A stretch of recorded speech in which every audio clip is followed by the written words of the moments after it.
My name is Vivian Light Johnson, and I live in Ocoee, Florida. My name is Janice Johnson, and I live in Detroit, Michigan. I'm originally from Michigan. In our family, we had 4 brothers. There was me and 2 sisters, and Joyce is in the middle of the sisters. My mother's name is Joyce Ann-Davis. Joyce, early on, started having hearing challenges. Single mother, raised 2 hearing kids. My sister was able to graduate from high school. She got her teaching degree. She taught in the school for the deaf, and then she went back and she got her master's degree. She was able to get out and start advocating for the deaf community. So she was so excited about this. She spoke at several different groups. She'd been to conferences, which made it even more sad when she got COVID, because she was just beginning to find her voice. The days leading up to my daughter and I taking her to the hospital, we noticed that she was having some difficulty catching her breath. She couldn't get off the bed to get to the bathroom. So that's when I knew something wasn't right. She first got sick like mid-March. We was not aware of the coronavirus. In February, when they first started talking about COVID, it was intermittent. Even me being in the healthcare field, I did not know about the coronavirus, but she did get tested while she was in the ER. It came back positive. When they dropped her off, they couldn't stay because of COVID. I was so scared. I could not eat. I couldn't sleep.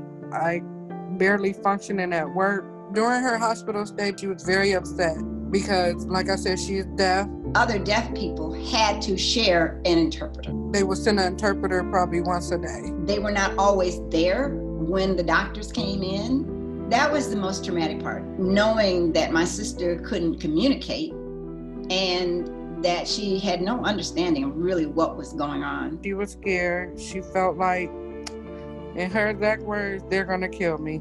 And she told me she wasn't gonna make it home. None of us knew that she was really that sick. She was not responding to any treatments. Her organs were failing. The hospital allowed me, my brother, and my children to come say our goodbyes. She did not pass while we were there.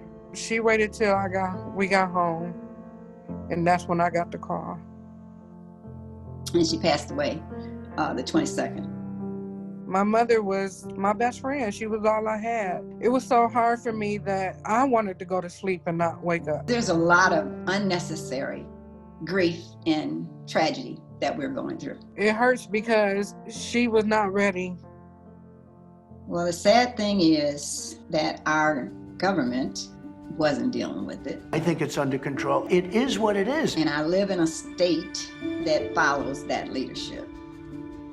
So we're getting a double whammy. He was safe because he knew about this virus. This is deadly stuff. I wanted to always play it down. That was the day that I went into full-blown grief, because here's a president who said he could kill people on Fifth Avenue and he'd get away with it. He didn't even have to go to Fifth Avenue. He could sit right in his office, and he's killing people every day. Because I don't want to create a panic. Are you kidding me? Every day you're causing confusion and anxiety. I just can't buy this whole line of, I didn't want to cause panic. No, you didn't care.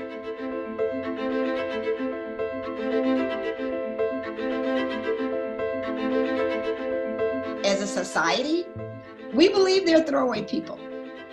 And usually they're Black and brown people. It is so important to me to go to the poll and vote because I want my vote counted. I haven't missed an election. Don't plan to, as long as I can pick up a pen. It's so important that we vote this president out of office. The preamble to the Constitution starts with we the people. Didn't start with the Senate, didn't start with the president, it started with we the people. There's a reason for that. We have been hoodwinked and bamboozled into believing that the politicians tell us what to do when really it's supposed to be the other way around. 4 years from now, I don't want this man making the same decision on who can live and who don't. He doesn't have that right.